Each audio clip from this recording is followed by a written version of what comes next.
Ya, kita yang pertama akan menjelaskan organ, peredaran darah, dan fungsinya apa saja. Nah, sebelum ke materi, silakan dilihat dulu ya videonya.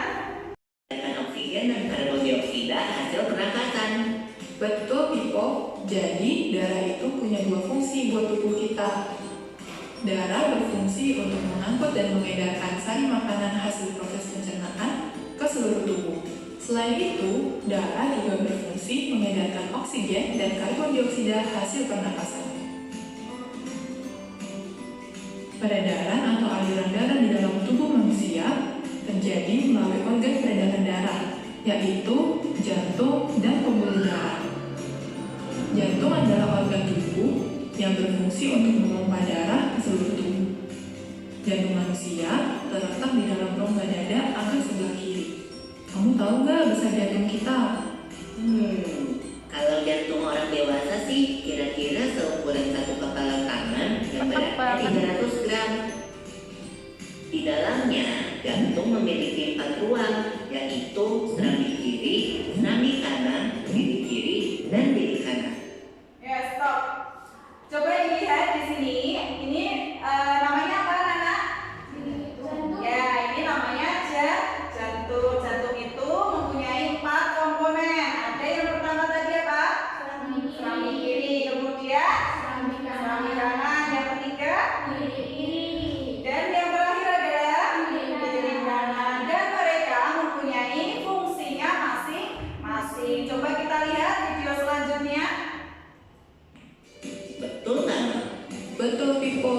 Sebagai alat pemompa darah, jantung memiliki otot-otot yang kuat. Otot bilik lebih tebal daripada otot serambi, karena otot bilik memompa darah keluar jantung untuk diedarkan ke seluruh tubuh. Oh iya, di antara serambi dan bilik jantung ada pemisah berupa pintu turun yang disebut katup jantung. Katup jantung yang sehat dapat menutup sangat rapat, sehingga darah dari bilik tidak tercampur dengan darah dari serambi. Katup-katup itu membuka dan menutup seirama dengan jeritan jantung. Kalau nggak salah, pembuluh darah dapat dibedakan menjadi 2 berdasarkan arah aliran darah, yaitu pembuluh nadi atau arteri dan pembuluh balik atau vena. Benar banget, Pipo. Pembuluh nadi adalah pembuluh yang mengalirkan darah keluar dari jantung. Pembuluh nadi yang paling besar disebut aorta.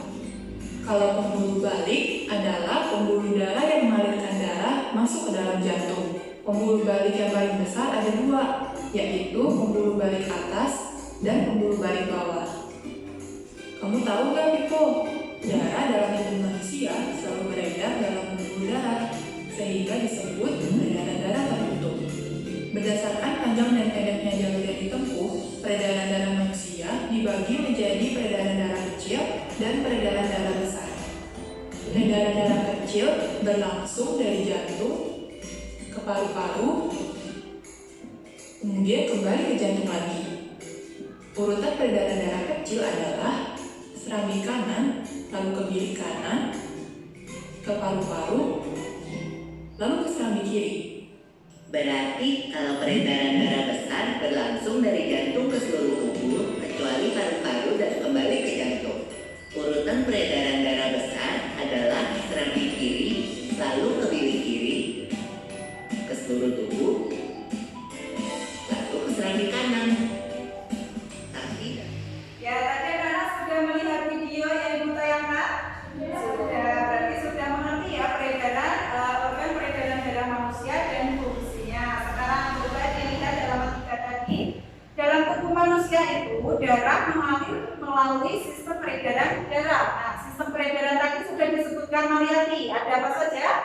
Jantung, pembuluh darah, dan darah. Nah, yang pertama kita ke jantung. Semua manusia itu pasti punya jantung ya. Yang jantung itu merupakan apa, Ulin? Organ yang sangat penting bagi tubuh manusia. Yang berfungsi sebagai untuk apa? Memompa darah ke seluruh tubuh. Ya, tugasnya jantung itu adalah memompa darah ke seluruh tubuh. Kemudian ada bagian-bagian jantung yang tadi ada 4 tadi. Apa saja? Serambi kiri, serambi kanan, bilik kiri, lihat video tadi, serambi ada di bagian bawah ke atas ya. Atas. Berarti kalau pilih di bawah. Coba dilihat pada gambar, di situ ada serambi kiri. Serambi kiri itu fungsinya apa? Menerima darah kayak oksigen dari paru-paru. Ya, serambi kiri itu berfungsi untuk menerima darah kaya oksigen atau O2 itu dari paru-paru. Sedangkan kalau serambi kanan fungsinya untuk menerima darah kaya karbon dari seluruh tubuh. Kemudian ada bilik kiri. Bilik kiri berarti bagian mananya jantung? Bawah sebelah kiri. Itu fungsinya untuk memompa darah kayak oksigen ke seluruh tubuh. ya, memompa darah kaya oksigen ke seluruh tubuh. Sedangkan bilik kanan fungsinya untuk Memompa darah kayak karbon dioksida ke ya, memompa darah kaya karbon dioksida ke paru-paru. Nah, nama lain dari serambi tadi apa namanya? Atrium. Sedangkan bilik nama lainnya adalah ventricle. Sekarang dilihat di halaman 4 cara kerja jantung. Tadi sudah melihat semua di video cara kerja jantung. Kerja jantung itu mengalami dua proses. Yang pertama kontraksi atau menguncup, dan relaksasi atau mengembang secara berulang-ulang. Menguncup, mengembang. Nah, seperti itu berulang-ulang. Kemudian, ketika serambi jantung itu berrelaksasi, maka bagaimana cara kerjanya? Darah dari seluruh tubuh yang kayak apa? Kayak karbon dioksida masuk ke serambi kanan. Kemudian sedangkan darah dari paru-paru yang kayak oksigen tadi masuk ke serambi kiri. Paham? Ya, betul. Nah, ketika ini cara kerja yang kedua adalah kontraksi. Nah, kontraksi tadi darah kayak karbon dioksida dari serambi mana? Serambi kanan masuk ke bilik kanan. Sedangkan darah yang kaya oksigen dari serambi kiri masuk ke bilik kiri. Kemudian yang kedua ada pembuluh darah. Sistem peredaran darah itu ada pembuluh darah yang kedua. Pembuluh darah itu apa ya? Saluran yang membawa darah. Nah, saluran yang membawa darah itu namanya pembuluh darah. Pembuluh darah yang mengalirkan darah dari jantung ke seluruh tubuh itu disebut apa tadi ya? Pembuluh arteri. Pembuluh nadi atau arteri. Ingat-ingat ya. Kemudian tadi ada disebutkan vena. Nah, vena itu apa? Pembuluh balik. Merupakan apa itu? Pembuluh darah yang mengalirkan darah menuju Ya, pembuluh darah yang mengalirkan darah menuju mana? Jantung. Kalau yang ke seluruh dari jantung ke seluruh tubuh tadi apa namanya? Pembuluh nadi atau arteri. Kemudian ada pembuluh kapiler. Nah, pembuluh kapiler itu apa, Lin? pembuluh darah yang sangat kecil yang langsung ke sel-sel tubuh. Ya, pembuluh darah yang sangat kecil berhubungan langsung ke sel-sel tubuh itu namanya pembuluh kapiler. Di situ sudah ada perbedaan pembuluh darah arteri dan vena. Kalau dari karakteristik bentuk pembuluh arteri itu bagaimana ciri-cirinya? Dinding pembuluhnya itu tebal, kuat dan elastis. Sedangkan kalau vena berarti apa? Dinding pembuluh tipis dan tidak elastis. Kemudian yang kedua karakteristiknya adalah letak pembuluh. Kalau arteri di bagian mana? Ya, di bagian dalam tubuh. Sedangkan vena Di permukaan. ya dekat permukaan tubuh yang tepat biru. Ya, lihat di tangan, punggung tangan itu terlihat ya biru-biru, itu namanya apa? Vena. Kemudian yang ketiga karakteristik yang ketiga adalah fungsi pembuluh. Arteri bagaimana ciri-cirinya? Mengalirkan darah menjauhi jantung. Ya, arteri itu mengalirkan darah menjauhi jantung.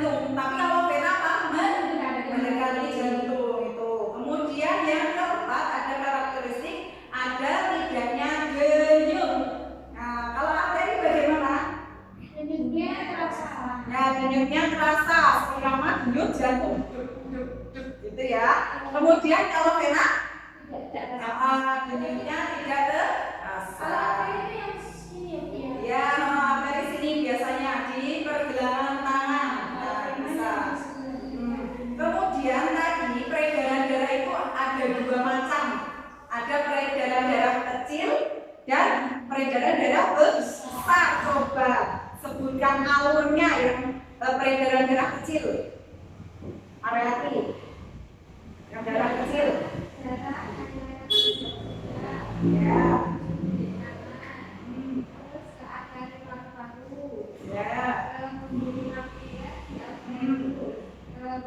Vena paru-paru, terus ke serambi kiri, terus darah kayak. Nah, itu mulainya dari darah yang kaya karbon dioksida. Dari mana tadi? Dari bilik kanan ke menuju paru, kemudian ke pembuluh kapiler di alveolus, kemudian di vena paru-paru, kemudian di serambi kiri. Singkatnya itu dari bilik kanan itu darah kayak apa dulu? CO2 itu apa? Karbon dioksida mengalir ke mana? Paru. Habis paru berarti menuju ke mana? Serambi kiri yang nantinya jadi darah kaya oksigen seperti itu. Kemudian peredaran darah besar atau lin, alurnya bagaimana? Tadi kayak oksigen ke bilik kiri, Ya. terus ke seluruh tubuh, kemudian ke vena, serambi kanan, terus dari serambi kanan darah kayak apa? Kalau peredaran darah besar itu menuju ke mana? Ke seluruh Seluruh tubuh. Tapi kalau darah kecil, peredaran darah kecil hanya ke paru. Bisa ya? Ya. Kemudian yang terakhir, sistem peredaran darah manusia itu ada yang ketiga, penting banget ini apa? Darah. Ya, semua manusia itu memiliki darah, bukan manusia saja, hewan punya darah. ya, hewan juga punya darah dan aliran darahnya juga itu berbeda dengan manusia. Kalau darah manusia itu tersusun dari apa saja? Sel darah sama plasma darah. Ya, sel-sel darah dan plasma darah. Sel-sel darah sendiri terdiri atas apa? Sel darah merah, sel darah putih, Ya. Ya, sel darah itu terdiri atas tiga, yaitu sel darah merah, sel darah putih, dan keping darah. Biasanya kalau dalam ilmu kedokteran sel darah merah namanya apa? eritrosit, Eritrosit. Tapi kalau sel darah putih, leukosit, leukosit. Kemudian kalau keping darah namanya apa? trombosit. Trombosit. Ya, coba dilihat halaman 5, di situ sudah ada gambar. Ternyata darah itu memiliki 3 komponen. Yang pertama tadi sudah disebutkan sel darah putih, sel darah merah, dan keping darah. Kemudian mereka juga memiliki fungsi yang berbeda-beda. Sel darah merah fungsinya untuk apa? Mengangkut oksigen ke seluruh tubuh. Ya, mengangkut oksigen ke seluruh tubuh. Kemudian sel darah putih fungsinya untuk Membasmi kuman yang masuk ke dalam membasmi kuman yang masuk ke dalam tubuh. Kemudian keping darah fungsinya untuk menutup luka, menutup luka. Kalau plasma darah mengedarkan zat makanan ke seluruh. ya mengedarkan zat makanan ke seluruh tubuh. Contoh misalnya Mariati jatuh, dia terluka, kemudian mengalirkan darah. Nah, tugas darah manakah yang menutup lukanya? Keping dan darah. Ya, keping darah. Namanya apa? Nama lain? Trombosit. Paham ya? Ya, sekarang tugas kalian adalah menggambar alat peredaran darah manusia seperti ini. Yuk, silakan digambar di buku gambarnya. Nanti selesai menggambar diwarnai ya. Ya, dikasih keterangan, kasih nama-namanya. Jangan lupa dikasih nama juga ya, nama, kelas, nomor absen, hari dan tanggal. Silakan dikerjakan. Nah, bagus ya. Iya, bagus sekali. Ya, Mariati pinter. Ya, tugasnya sudah selesai menggambar alat peredaran darah. Sudah, sekarang nanti saja. Oke. Ya, sekarang kita buka halaman 11. Kita akan mengenal pantun dan ciri-cirinya. Nah, pantun merupakan apa itu? Pantun itu apa toh? Pantun itu adalah seni merangkai kata yang digunakan untuk apa? Mengungkapkan perasaan seseorang mengenai suatu kejadian atau peristiwa yang pernah dialaminya. Semua orang itu pasti pernah mengalami pengalaman yang sangat luar biasa, bisa senang, bisa sedih, juga bisa. Nah, itu apa? Perasaan seseorang. Kemudian pantun itu termasuk puisi lama. Kenapa puisi lama? Karena pantun itu masih terikat oleh apa? Persajakan apa saja, terus pengaturan lari setiap baitnya, terus serta ada rima dan irama. Kemudian di halaman 11 itu sudah ada ciri khas yang membedakan jenis puisi lama lainnya. Ciri-cirinya apa saja? Sajanya AB. Kemudian yang kedua, terdiri dari 4 baris dalam 1 bait. Terdiri atas 4 baris dalam 1 bait. Kemudian yang ketiga apa? Setiap baris itu terdiri atas 8 sampai 12 suku kata. Kemudian yang keempat apa? Ada 2 bagian. Yang pertama sampiran dan yang kedua adalah isi. Bagian sampiran itu terdapat apa saja ya? Pada baris apa saja? Pertama dan kedua itu namanya sampiran. Ketiga dan keempat dan isi. Kita langsung ke contoh ya.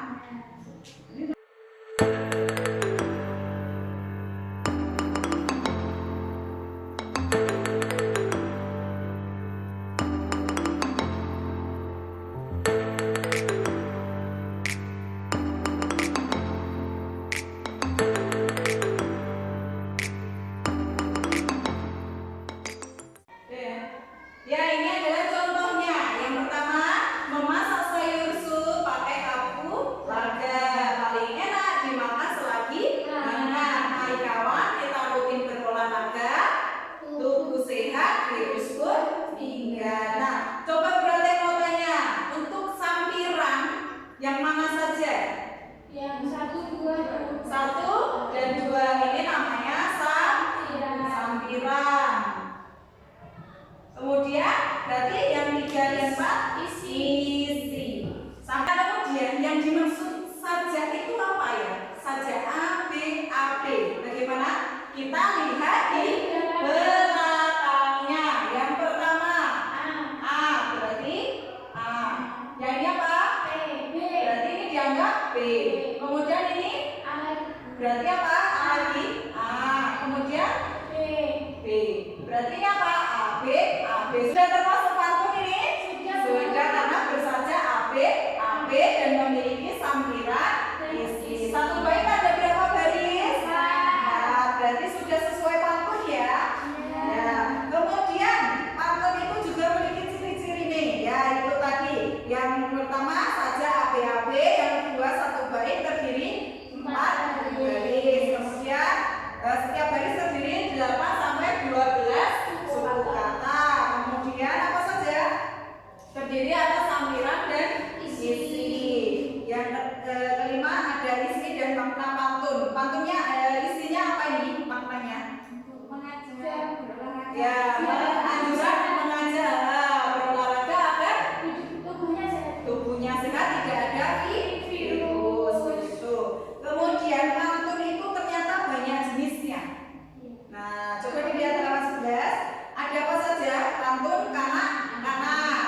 Kemudian yang kedua pantun orang muda. Yang ketiga pantun orang tua.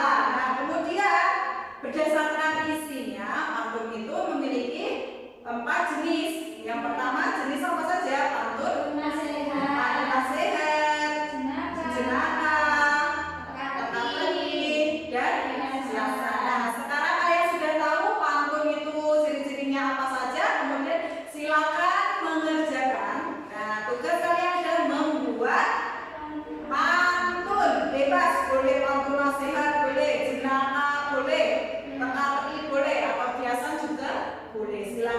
dikerjakan di buku tuh, buku tugasnya, buku tulis. Silakan dikerjakan. Kalau yang jenaka yang lucu-lucu Bu. Oh iya, kalau yang jenaka itu yang lucu-lucu. Kemudian kalau nasihat apa? Biasanya isi dari apa? Arahan. Nah, pesan. Isinya ada pesan atau arahan dari siapa biasanya? Seseorang yang berperilaku baik. Apa ada orang nasihat buruk? Nggak ada. Pasti orang yang menasihat itu pasti perilaku yang baik. Silakan dibuat di buku tulis. Ya, bagus. Oh, ya, nanti kalau sudah selesai dikumpulkan ke depan ya. Ya Bu. Ya, sekarang kita lanjut. Berarti akan menjelaskan tentang interaksi. Apa ya? Oh, ini masih satu pelajaran yang kayak kok Bu. Kon ganti telur iki ya. Yang mau keterangan kok ya suwe ya. Nah, sip. Ya, kemudian kita akan belajar tentang interaksi sosial. Interaksi itu apa? Interaksi itu apa? Hubungan timbal balik seseorang dengan orang lain. Nah, iya, seperti ini interaksi guru dengan muridnya, berarti individu dengan kelompok. Nah, kelompok itu banyak, lebih dari 2 orang, itu namanya kelompok. Kemudian bentuk interaksi itu dalam kegiatan sehari-hari itu ada 3. Yang pertama itu interaksi sosial antar individu. Contohnya Ulin sama Mariati sedang membicarakan piket hari ini. Nah, itu namanya interaksi antar individu. Contoh yang lain apa, Mariati? Berbicara agama.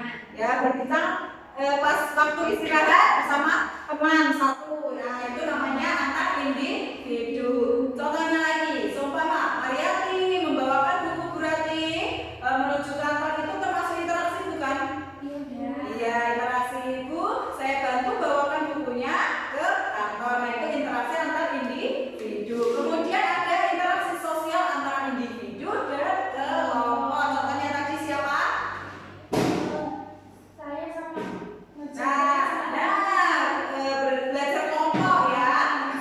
Seumpama Ulin yang memberikan cara pas matematika, mengajari temannya. Nah, temannya ada 5 orang, berarti itu interaksi sosial antar siapa? Antar individu dengan kelompok. Contoh lain apa?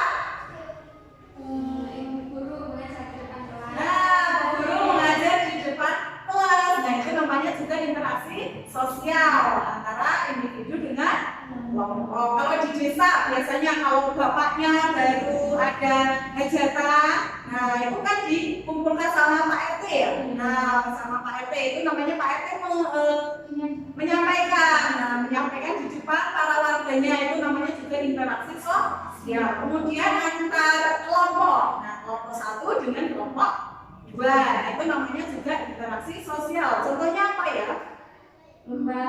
Ya, contoh yang lain apa? Tadi tarik.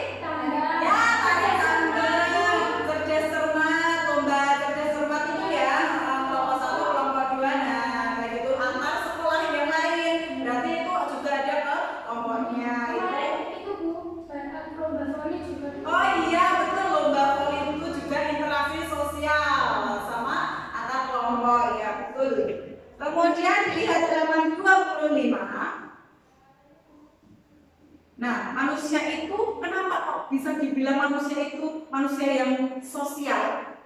Karena Nggak bisa hidup sendiri. nah, tidak bisa hidup sendiri. Pasti kalau meminta bantuan pasti apa? Orang lain. Ke orang lain. Nah, itu namanya juga berinteraksi ya. Apa ada orang minta kok diem aja? Nggak tahu. Nggak ada ya, Masa mau minta bantuan diem aja nggak mungkin ya. Kemudian ternyata interaksi sosial itu juga mengakibatkan, bukan mengakibatkan ya, dapat mengarah ke persatuan maupun ke perpecahan. Nah, kalau persatuan itu contohnya apa ya? Kalau saling menghormati antar tetangga. Nah, saling menghormati Tapi antar tetangga, semua punya tetangga ya. Nah itu saling menghormati, tidak iri dengki. Jadinya nanti apa? Menjadi perpecahan nanti ya. Gitu. Kemudian gotong royong juga termasuk. Kenapa? Gotong royong apa bisa sendiri? Nggak bisa. Ada tergoleng. Nah, tergoleng apa bisa ditarik sendiri? Nggak bisa. Nah, itu harus gotong royong dengan warganya, masyarakatnya gitu. Itu yang mengakibatkan mengarah ke mana? Interaksi sosial mengarah ke persatuan. Nah, sekarang yang interaksi yang mengarah ke perpecahan. Apa contohnya? menolak hasil musyawarah. Ya, menolak hasil musyawarah yang bagaimana? Contohnya, yang tidak sesuai. Aku maunya Pak RT yang ini.